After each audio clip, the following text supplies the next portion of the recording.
Setelah Audi memastikan langkah mereka untuk F1 musim 2026 mendatang, sekarang kita tinggal menunggu kepastian dari Porsche saja, yang sampai sekarang masih tanda tanya.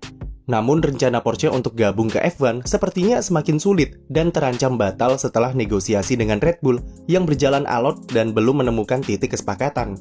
Padahal, banyak pihak termasuk kami yang memprediksi kalau Porsche akan memastikan langkah mereka terlebih dahulu, tapi justru Audi lah yang paling gercep. Diyakini, jika ada beberapa hal yang masih memerlukan diskusi lebih lanjut tentang bagaimana kedua perusahaan besar ini bekerja sama nantinya. Dan salah satunya adalah kemungkinan kembalinya Honda untuk memasok mesin F1 di bawah regulasi baru musim 2026. Sebelumnya, diketahui jika lamanya Porsche menunda proyek F1 mereka adalah karena regulasi musim 2026 yang belum jadi.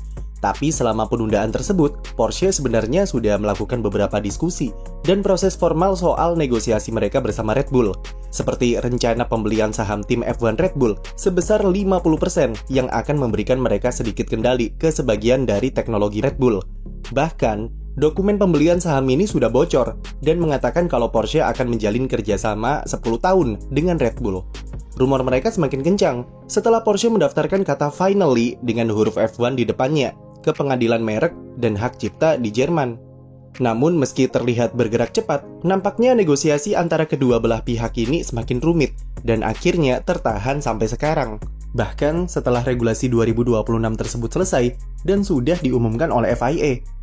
Indikasi kalau negosiasi berjalan rumit itu diketahui dari perkataan Helmut Marko yang mengucapkan kalau situasi antara Porsche dengan Red Bull sangatlah kompleks dan banyak detail yang masih harus diselesaikan. Menurut laporan dari salah satu media Jerman, diyakini kalau faktor utama negosiasi Porsche dan Red Bull tertahan adalah soal masalah kepemilikan dan pengaruh di perusahaan. Rencana Porsche untuk membeli 50% saham meski mendapat restu dari petinggi Red Bull karena dinilai memberikan dampak jangka panjang yang positif, tapi hal itu membawa kekhawatiran tersendiri kepada tim F1 mereka. Itu karena 50% saham, artinya juga 50% pengaruh kepada tim. Dengan perusahaan dan reputasi sebesar Porsche, tentu kita bisa berasumsi kalau mereka sangat menginginkan kendali di beberapa aspek di tim Red Bull. Hal tersebut yang diyakini menghambat negosiasi keduanya. Christian Horner, Helmut Marko, dan Adrian Newey adalah 3 orang yang kita kenal tidak suka diatur dan lebih senang jika diberi kebebasan dalam membuat keputusan. Itulah mengapa setelah Honda mengumumkan kepergian mereka dari F1 2 tahun lalu, Red Bull ingin membuat divisi mesin mereka sendiri supaya bisa bekerja secara independen dan sepenuhnya menjadi tim pabrikan dengan kendali 100%. Mereka tidak ingin menjadi tim customer lagi dengan menjadi pelanggan Ferrari, Mercedes, atau bahkan kembali lagi ke Renault. Red Bull sudah merasakan asam dan garam ketika jadi tim customer Renault dulu, yaitu mereka tidak bisa bebas dan semuanya tergantung ke spek mesin yang diberikan. Di era Honda, Red Bull bisa bernafas lega karena mereka diberikan kebebasan untuk berkolaborasi dengan pabrikan Jepang tersebut, dan itu berlanjut sampai sekarang, dan terbukti bisa menghasilkan kesuksesan. Itulah yang diinginkan Red Bull dalam kerjasama bersama Porsche nanti, dan kebebasan seperti saat ini tidak bisa diwujudkan dengan deal 50-50. Red Bull diyakini menawarkan persentase saham 51% bagi mereka dan 49% bagi Porsche, yang akan tetap menjadikan Red Bull sebagai pemilik saham mayoritas terhadap tim F1 mereka dan tetap memegang kendali di sana. Dalam negosiasi ini sejatinya Red Bull menjadi pihak yang diuntungkan dan memegang kendali, karena mau bagaimanapun Red Bull masih punya banyak rencana cadangan andaikan kesepakatan dengan pabrikan Jerman tersebut tidak tercapai. Berbeda dengan Porsche yang hanya ingin masuk F1 dengan bekerja sama dengan Red Bull saja dan tidak punya rencana cadangan untuk mengakuisisi tim lain. Jadi, andaikan negosiasi antara mereka berdua gagal, kemungkinan besar gugur pula rencana Porsche bergabung ke F1 dan cuma Audi yang ada di 2026 nanti.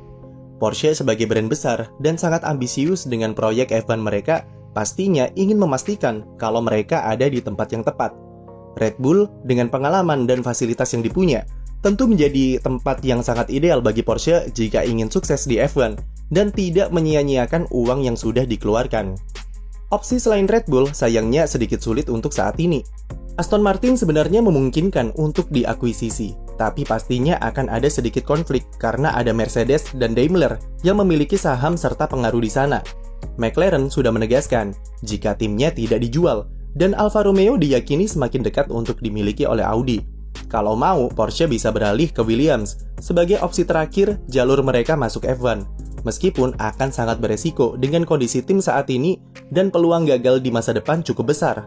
Mereka juga dikejar oleh deadline registrasi dari FIA yang mengharuskan pabrikan yang ingin masuk pada musim 2026 untuk mendaftar dan membayar biaya pendaftaran paling lambat 15 Oktober nanti.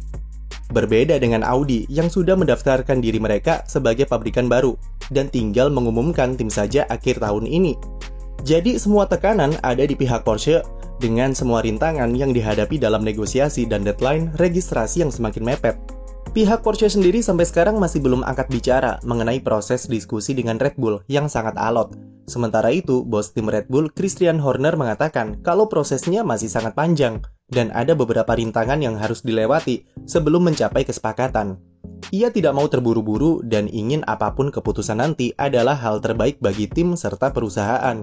Yang jelas, Horner menegaskan kalau tujuan utama Red Bull adalah membuat mesin sendiri untuk musim 2026 dengan divisi Red Bull Powertrain yang sudah dibentuk.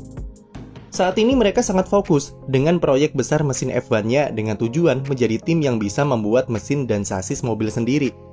Meski masih membuka pintu bagi pabrikan lain seperti Porsche untuk bekerja sama, tapi dengan fasilitas, sumber daya, serta kemampuan yang dimiliki Red Bull saat ini, Horner yakin kalau masa depan mereka cukup cerah dengan komitmen yang mereka buat. Selain membuat mesin sendiri yang jadi prioritas Red Bull, salah satu opsi alternatif yang mungkin akan terjadi adalah kembali melanjutkan kerjasama dengan Honda yang tertarik untuk comeback setelah melihat regulasi mesin F1 2026. Presiden HRC, Koji Watanabe, mengatakan kalau mereka tidak menutup pintu untuk kembali ke F1.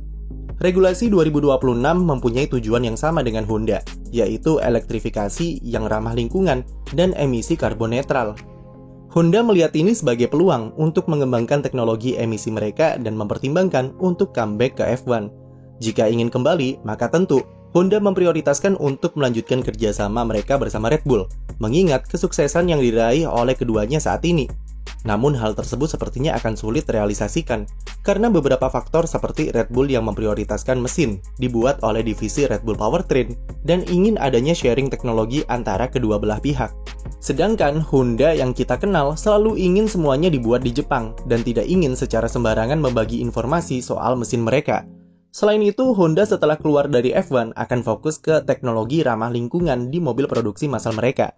Dan jika tiba-tiba kembali lanjutkan kerjasama bersama Red Bull, maka itu akan merusak rencana jangka panjang dari Honda.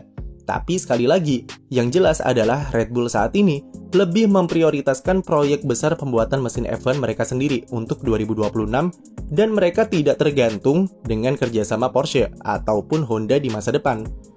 Sekian video dari kami, jangan lupa beri like dan subscribe untuk konten F1 lainnya.